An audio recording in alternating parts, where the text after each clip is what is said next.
always make different plans to solve a problem in Pelangi village.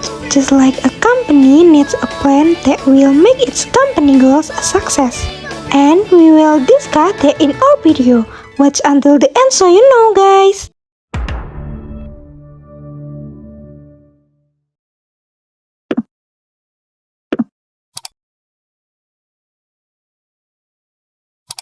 Hello everyone, we are from International Class of Economic Development 2023, Faculty of Economic and Business, University of Lampung. Hello everyone. My name is Aghnia R.H. I'm pretty girl in the world. Bye. Wow. Help guys, help! I need a doctor, please help me. I'm here. My name is Zakira Kafadilah. I'm from Economic Development 2023. Ding dong! Hello, Cinderella is here. H, that's wrong. Here is Hanesty Aghnia R.H from Economic Development 2023. And the lecturer is Dr. Mariana S.A.M.M. And she has social media like YouTube and Instagram. Don't forget to follow and subscribe, guys.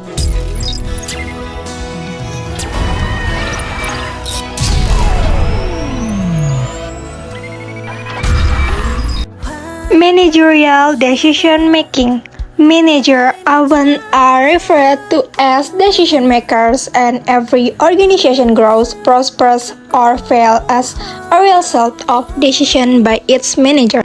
Many manager decisions are strategic, such as whether to build a new factory, move into a new line of business, or sell off a division.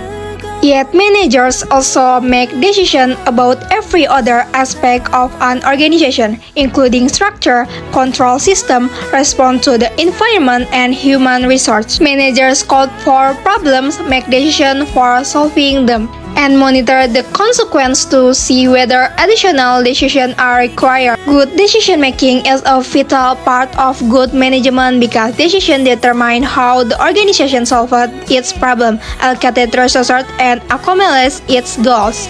Type of decision and problems. Decision making is the process of identifying problems and opportunity and then resolving them. Decision making involves effort both before and after the actual choice. Programmed and non-programmed decision. Programmed decision involve situations that have occurred often enough to enable decision rules to be developed and applied in the future. Non-programmed decisions are made in response to situations that are unique and have important consequences for the organization. Facing certainty and uncertainty. Certainty means that all the information the decision maker needs is fully available. Managers have information on operating conditions, resource costs or constraints, and each course of action and possible outcome. Uncertainty means that managers know which goal they wish to achieve, but information about alternative and future events is incomplete. Factors that might affect a decision, such as price, production cost, volume, or future interest rates, are difficult to analyze and predict. Decision-making models. The approach managers use to make decisions usually falls into one of three types: the classical model, the administrative model, or the political model.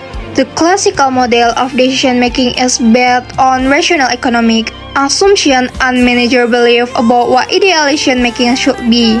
Administrative model, a decision-making model that describes how managers actually make decisions in situations characterized by non-programmed decision, uncertainty, and ambiguity.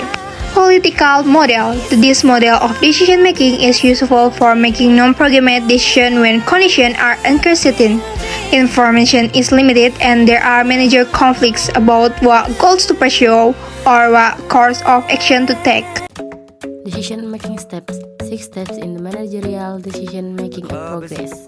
First is recognition of decision recruitment. Awareness of problem or opportunity is the first step in the decision process. Diagnosis and analysis of cases. The two main questions for managers to determine the underlying cause are what exactly happened and why. Development of alternative. Decision alternative can be thought of as tool for reducing the difference between the organization's current and desired performance. Selection of desired alternative. Choosing among alternatives also depends on manager personality factor and willingness to accept risks and uncertainty. Implementation and choosing alternative. The implementation stage involves the use of managerial, administrative, and persuasive abilities to ensure that choosing alternative carried out. Evaluation and feedback. Feedback is the part of monitoring that assesses whether a new decision needs to be made.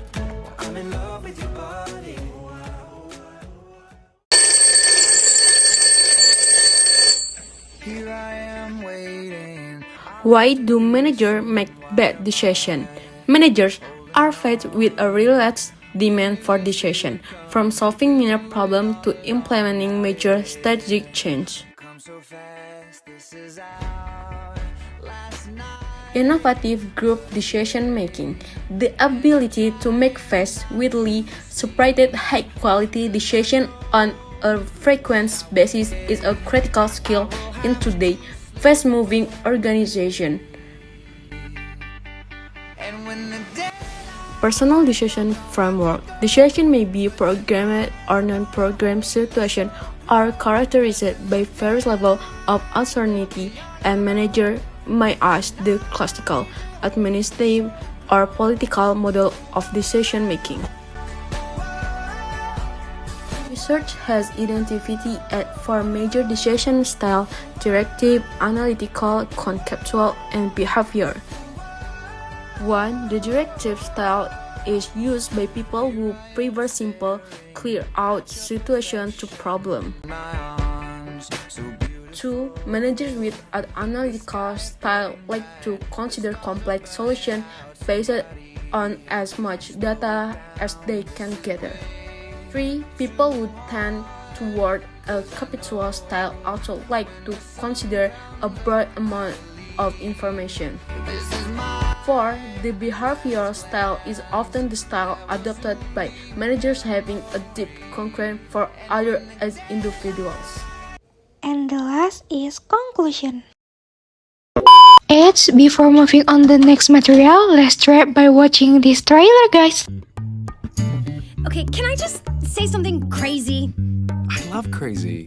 All my life has been a series of doors in my face, and then suddenly I bump into you. I was thinking the same thing, cause I've been searching my whole life to find my own place. And maybe it's the party talking or the chocolate fondue. But with you, I found my place. I see your face, and it's nothing like I've ever known before. Love is an open door. Love is an open door. Love is an open door. With you, love is an open door.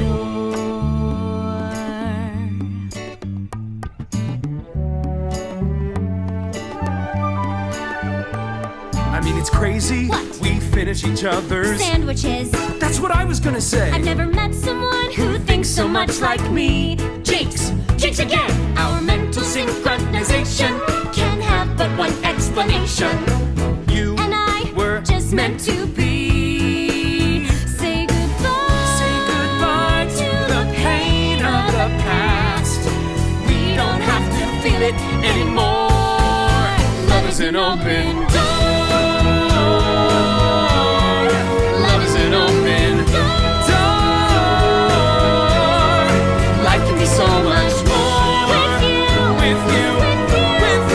Love is an open door.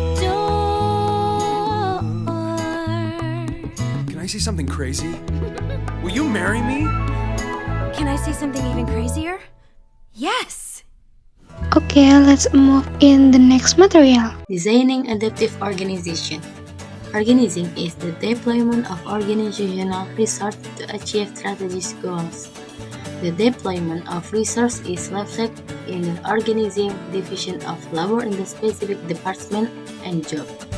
Formal lines of authority and mechanism for coordinating diverse organizing tasks.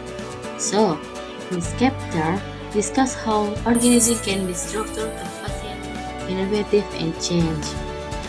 Organizing the vertical structure. Definition: the framework in which the organization defines how tasks are divided, resources are deployed, and departments are coordinated. The characteristic of vertical structure: work specialization, chain of command, span of management, and centralization and decentralization. The characteristic of vertical structure: work specialization, the degree to which organizational tasks are subdivided into individual jobs, also called division of labor. The example from the video, we can know if a person works and does work according to his specialty, then he will work effectively and efficiently. The chain of command illustrated the authority structure of the organization. Authority is the formal and legitimate right of a manager to make decisions, issue orders, and allocate resources to achieve. Authority is distinguished by three characteristics. Authority is vested in organizational position, not people. Authority is accepted by subordinates, and authority flows down the vertical hierarchy. Responsibility is the duty to perform the task or activity assigned. Typically, managers are assigned authority to someone with responsibility. Accountability. Accountability means that the people with authority and responsibility are subject to reporting and justifying task outcomes to those above them in the chain of command. Delegation is process manager to use transfer authority and responsibility to position below them in hierarchy. Span of management, the number of employees reporting to a supervisor, also called span of control. The characteristic of structure determines how closely a supervisor can monitor subordinates. Centralization and decentralization. Centralization and decentralization pertain to the hierarchical level at which decisions are made.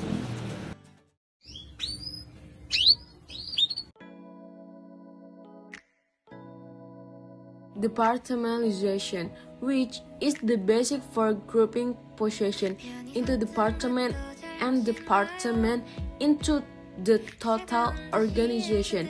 Manager make choice about how to use the chain of command to group people together to perform their work.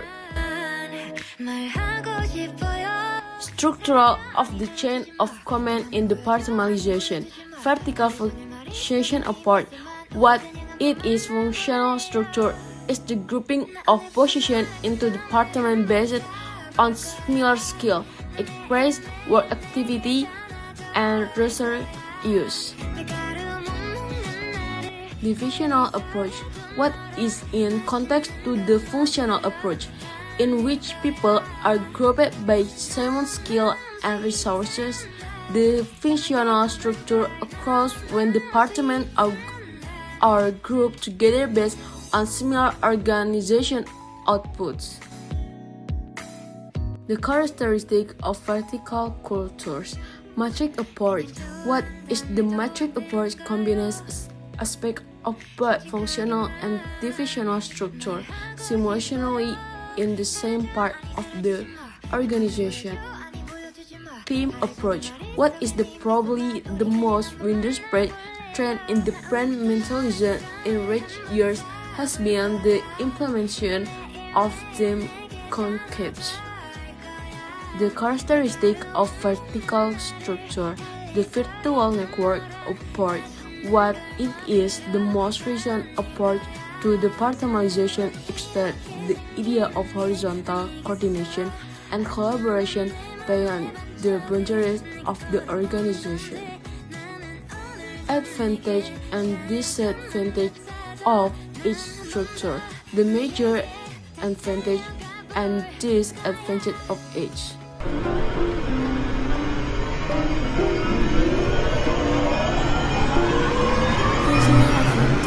Organization for horizontal coordination. The structure of an organization is not complete without defining the horizontal as well as the vertical dimension of structure. Many companies are moving to a horizontal structure based on work process rather than departmental function. Coordination refers to the quality of collaboration across departments.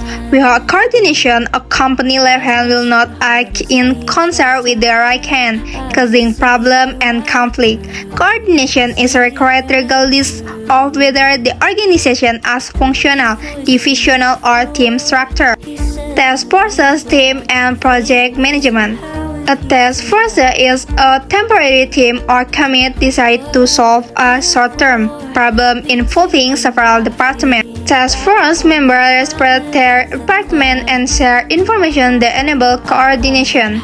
A team works with continuous rather than temporary problem and might exist for several years. Teams members think in terms of working together for the good of the whole rather than just for their own department. A project management is a person who is responsible for coordinating the activities of several departments for the completion of a specific project. Project management are critical today because many organizations are continually reinventing themselves, creating flexible structure and working on projects with an ever-changing assortment of people and organizations. Structure follows strategy. How do managers know whether to design a structure that emphasizes the formal, vertical hierarchy or one with an emphasis on horizontal communication and collaboration? The answer lies in the organization strategic goals. The right structure is designed to fit the organization strategy. As a new manager, understand how structure fit the organization strategic goals. Design the right mix of structural characteristics to enable the organization to effectively implement its strategy. Typically, strategy goals of cost efficiency occur in more stable environments, while goals of innovation and flexibility occur in more engaging environments. And the last is conclusion.